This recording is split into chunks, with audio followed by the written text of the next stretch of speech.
Hello everyone, সবাই কেমন আছেন? আশা করি সবাই ভালো আছেন।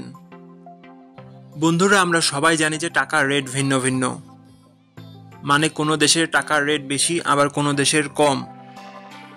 কিন্তু আপনি কি জানেন আজকের দিনে থাইল্যান্ডের 1 বাত সমান বাংলাদেশের কত টাকা হয়?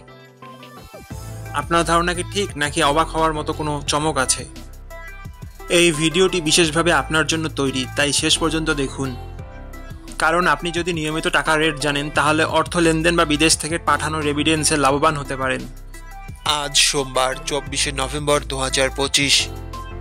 আজ থাইল্যান্ডের 1 টাকা সমান বাংলাদেশের 3 টাকা 77 পয়সা, আর অপরদিকে বাংলাদেশের 1 টাকা সমান থাইল্যান্ডের 0 টাকা 27 পয়সা। বন্ধুরা, টাকার রেট প্রতি মুহূর্তেই বদলায়, আর এই পরিবর্তন আপনার আয়, খরচ, এমনকি সঞ্চয়ের উপর প্রভাব ফেলে। তাই নতুন রেট সবার আগে জানতে এখনই চ্যানেলটি সাবস্ক্রাইব করুন এবং বেল আইকন প্রেস করুন, যাতে কোনো আপডেট মিস না করেন। ধন্যবাদ, দেখা হবে পরবর্তী ভিডিওতে।